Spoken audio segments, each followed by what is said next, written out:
Thanks for coming on to join me today, Michael. Thanks for having me, Corey. Can you hear me? I do, yes. No, you're coming in nice and clear. Okay, great, because I didn't know if I needed a headset. So. No, you're coming in good. So yeah, I'll just start with that. I've got your books in here as well. This is Time to Leave. Canada Cannot Be Fixed. And as I was saying, with the gridlock going on in Parliament right now, kind of shows a little bit of that, with the system being broken, not just the policies necessarily. And your other book, this is a really nice look, and I got to give them back to Nigel now. He lent them to me so I could read them. But Canada Standing on Guard for Thee, a really nice looking book. And it's your 18th anniversary of this one. So both interesting reads. So with the Time to Leave, you've written, I'll let you explain it. You've written on independence and sort of implied that it's time to leave for a while anyways.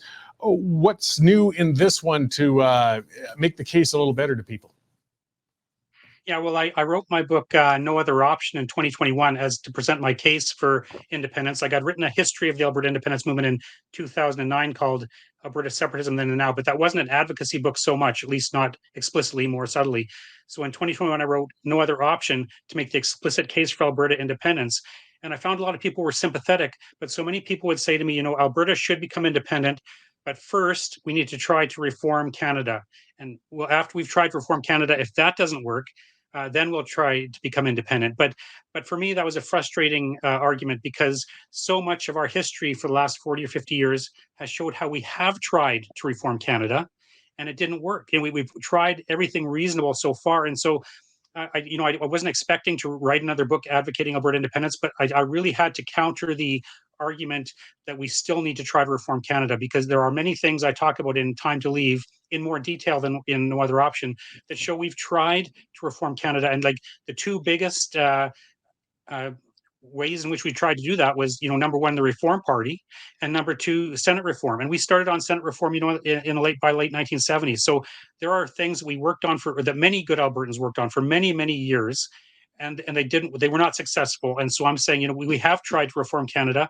And since none of these efforts we've tried over the decades have worked, we really have to go now for the independence referendum. That's the only thing we have left that we haven't tried. And, when I talk about Senate reform and the Reform Party, these people did the best. It's not a matter of we can do these again and do better. We can't. We had the very best people, in the Reform Party and advocating Senate reform. And if our very best people cannot achieve it, doing their very best, then it's those are not viable options for us. And as you mentioned earlier, it's a system that's broken, and Central Canada benefits from the system, so they do not want it reformed. And so the only thing we have left now is the independence referendum. And so Time to Leave is different from No Other Option in the sense that it really focuses specifically on showing how we've tried so many things that haven't worked. That's kind of the main theme of the book. And so, all these books cover the same time period in a sense, because, from the 1970s up until now, but they're not covering, they're using, there's different information. So you're not, if you buy two of the books, you're not getting the duplicated information that way. No, and I understood that, in reading it, but I figured it best for you to explain that so people will realize you didn't just slap a new cover on an old book and sell it again. There's something different and a different approach to things in the new ones. So I appreciate that. And then I saw you recently at the Ted Byfield event in Edmonton. And of course, he was an amazing Albertan, and he came from elsewhere in Alberta, but he established himself here. And a little while ago, I read Ted Byfield, one of his books, and it reminded me once I read your Standing on Guard for Thee on the unapologetic social conservative and Christian stance, which is fine. And I was really fascinated with it, and I wanted to talk to you a little bit about that. Not so much on we will talk a bit about the content of your book, but you see, we're somebody like myself, I'm very much not on the socially conservative side or a person of faith. But we have a big commonality in supporting individual freedom, and that's how we can sit in the same room and respect each other. And if we could fix the system, that's how we could all be satisfied. Like, there is a way. Yeah, for sure. And, for me, I write about, as you mentioned, that book that's being redone, that's about Christian political activism in Canada. And one of the main people in that, there's three key people I identify in that, and one of them is Ted Byfield. And then when I write about Alberta independence topics, very often the key person again is Ted Byfield. Like he really brings together both of those elements. But yeah, I mean, like well, there's a term I've used in one of my other books that I call Byfield conservatism, and Byfield conservatism is there's three principles to it. One is free enterprise economics, the kind of libertarian side of things. One is defense of Western regional interests, and one is defense of social conservative ideas like traditional morality. But so those are kind of the bedrock ideas of what I call Byfield conservatism, which is in a sense Alberta conservatism. But yeah, there is so much in common in terms of the individual freedom thing, as you mentioned, and that's why say a party like the UCP has elements of both, and they can work together. In terms of like opposing the NDP, right? So.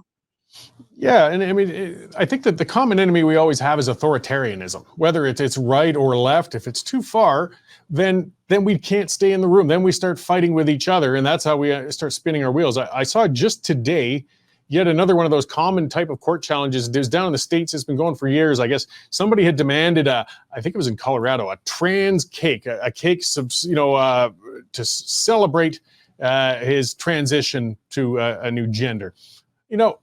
The court threw it out. Finally, can't we have both sides? Can you not just say this is a grown adult and he or she can transition to whatever the heck they please and go with what they will? But this is also a private business owner. And if they don't want to provide this, go to another bakery. Like it should be that simple. But the far end on both sides are saying, well, you shouldn't be allowed to do that as a grown adult.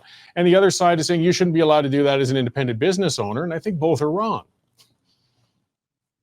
Yeah, like I think that's an important point you make there because a lot of the elements of I would term broadly the sexual revolution, and in this particular, say the gay rights element, a lot of it was originally proposed as a libertarian idea. Let people live their lives as they want and do what they want, and and that gets support because that makes so much sense to so many people. You live the way you want, let me live the way I want, and we can get along together that way, right, in society. But you have the examples like you brought up. Here's a Christian businessman who does not want to participate in certain, baking a cake for certain activities or certain identities, and yet they go after him. Like once they realize that he won't, he's got a number of these cases that have happened because people go directly to him deliberately to cause him trouble because they want to force him to embrace their way of doing things. Now, if they would like back off from that and say, well, he's got his views, we'll let him live according to his views. He can do that, and we'll do our thing. We'd have a lot more peace in society if people were that way. That's the original libertarian thing. You live your way, and I'll live mine. That does provide a good basis, but it's so hard for many people to accept that. When they see someone who doesn't agree with them, they want to, for some reason or other, take action to shut that down or to force some kind of conformity. And we see a lot of the right now because the progressives are in power to one degree or another. They want to enforce conformity, like we saw that with the NDP and the Christian schools. If Rachel Notley's government was going to shut down some Christian schools because they were unwilling to adopt certain pro-LGBTQ policies. And if it wasn't for Jason Kenney being elected in 2019, that would have gone ahead. And it's because, the progressives and probably people on the right too, to some degree, have this thing that you must live according to what I believe. And if you don't, then the government's going to make you do it. You know what I mean? So the libertarian ideal is so much better in the sense of allowing people just to live their own lives and not interfere with what other people are doing in their own business.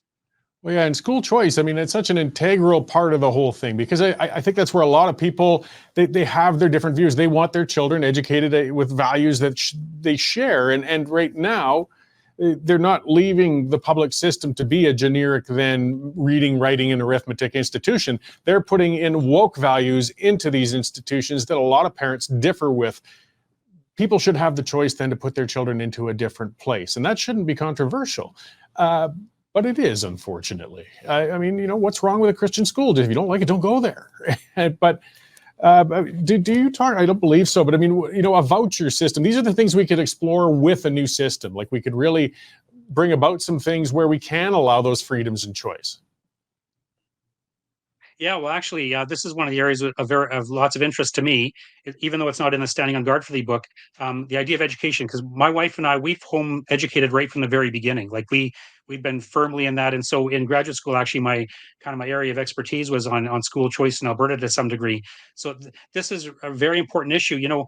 The progressives like to talk about diversity, but then when it comes to school, it's one size fits all, and the the ideas that you're talking about, educational choice, that is genuine diversity. You've got your public schools, charter schools, which are kind of public schools, different kinds of independent schools, home education. The more options people have is the more genuine diversity you have, and the more you actually serve the needs of the people. Like, there's different kinds of families with different views, and when you have this kind of educational choice, like a vast amount of educational choice, that serves the families where they're at. If they want to go to public school, there's probably one right down their road. If they want a more specialized charter school, maybe they can find one, especially if they're in a big city. If there's the kind of private school that they want, there's lots of different kinds of ones. In Alberta, partially depends on where you live and things like that. And then home education, you can do that in any part of the province. And then even within home education, there's different degrees to which you can follow the government curriculum, or you can follow a different curriculum, or you can do what some people call unschooling, where you just kind of let the children follow their own interests to whichever degree. But there's so much, like, this is a real libertarian success story, educational choice, that people can choose what's best for their family, for their children, and they don't even have to choose one and stick with it. If they can try something that's not working for their kids, like a lot of people in home education, first sent their kids to school, and the school didn't work for them, and so they can bring this child home and work with the child home. Like, there's just so much opportunity there, and the more freedom there is, the more genuine diversity there is, and the better the needs of the families and children are served. Well, absolutely. And I mean, one of the areas getting outside of the social conflict and things like that is different children's do respond differently to different types of education. Some kids are really well geared for a hands-on. They could be a fantastic mechanic, or or a tradesperson or something like that. But in the public school, they treat that as if it's not a decent trade, or they say that's where we stick the troublesome kids. Well, no, actually, and perhaps if those children were put into the schools that they're better accustomed to, they could be even better mechanics, even better electricians and such, and they'll do very well for themselves. But you need to give that choice to apply to the different kids. As you said, we're trying to stuff everybody into the same bowl, and it's harming all of them. Yeah, and just as an example of that, and this is something I think I've experienced in my own life, is like boys in particular develop a little bit slower than girls do, academically. And some boys at certain ages, are not ready to read. Like, we think in education, well, at a certain age, every child should be reading at a certain level. You know what I mean? But some boys develop slower, and like, I think I was that way, because I remember in grade 2, I was taken out of class to read with some new Canadian children. I probably wasn't very good, so when I was forced to learn to read too early. And so boys that are forced to read too early learn that reading is hard. That's one of the messages they get. And they learn that they don't like reading. You know what I mean? And later on, reading became one of my favorite things. But for many years, I didn't like reading. And I think it was because it was pushed on me too early. You know what I mean? I wasn't quite ready for it. And I think that's true for many boys. I've heard that before. Well, this boy, he's not reading up to his level, and you want to shove it down his throat. And he's not going to like reading if you do that. You know what I mean? Or if you Oh let them yeah. develop at their own level when they're ready, then they will like it because they're ready for it. And there's few gifts better than literacy. I'll kind of start closing to a good question from one of the commenters. It kind of puts you on the spot. Maybe you don't have to come up with all 5, but it's a good question. Peter LaFontaine, taking it back towards the independence front, saying, can your guest list 5 key policies that most Albertans would want and agree on? And, kind of then what we don't have, though, without separation, like what are we being held up from then in the current system? Well, I think that, like, the number one thing would be economic development that we could do on our own. The climate change policies climate change policies of the Trudeau government, hamper our economic development. So I think Albertans would agree, for the most part, on the need for having a robust development of our natural resources, especially our energy resources. And I think we could do much better independently than under Justin Trudeau and the Canadian government. I don't know if I can do 5. I Yeah, mean, that's fine. I just present independence as an independent Alberta. Albertans get to decide our future. You know what I mean? Like, right now, the way the system is, people essentially, generally speaking, in Ontario and Quebec, they elect the government and they decide what is best for Alberta, in terms of the federal responsibilities. And so they make these kind of policies like climate change, or trying to restrict freedom of expression on the internet. And I could, if I had time, I could probably think of others. And these are not policies favored by Albertans. These are favored by people, I say, in Toronto and Montreal, where so many of the votes come from that elect the government there. So if we had our own government here in Alberta, the people who run the province would govern the province in accordance with the desires of Albertans and not in accordance with the desires of people in Toronto and Montreal. Like they'd have to, we would be electing our own leaders, and our own leaders would do what we want, or else we'd get rid of them. Right now, as it is, we hope that Justin Trudeau will lose the election next year, but it's not up to us. Like, we're always voting against him anyway. It's up to people in Ontario and Quebec to put him out. But so our destiny is outside of our own control. Like, this is democracy. We're supposed to be able to elect the people that, you know, make these decisions for us, and our own destinies in our own control. That is only possible if we're an independent country, because right now our destiny is controlled by people who are elected in, you know, Toronto and Montreal, Ottawa, that kind of area for the most part. Yeah, and I mean, just that localized decision making alone. I mean, then we could spend a lot of time talking about the different individual policies. The main thing is that using independence as a catalyst to be able to rebuild that system. So yeah, the time went quickly. And before I let you go, you know, these are the books. Where can folks get out and get their copies? And guys, it's worth it. Michael's writing is great. Okay, well, they're going to be available on Amazon. There's actually pages for them on Amazon. The Standing on Guard for Thee, you can pre-order it already. It's being released in January 1st. Time to Leave, there's a page for it on Amazon. The Kindle's available, but for some reason, Amazon is dragging its feet on getting the paper copies available. But at some point, Amazon should have them there, hopefully soon. Also, there's a local Alberta business called Merchant Ship. Their website is merchantship.ca. They will be carrying both books. Hopefully, they'll soon have Time to Leave available there. I know they have copies, they just haven't had time to put it up on their website yet. Excellent. Well, I appreciate you coming in to talk again. It's been a while, and I appreciate the writing, and I hope folks will rush out and get those. So thanks again, Michael, and I'm sure we'll talk again soon. Thanks for having me. It's been great to talk to you.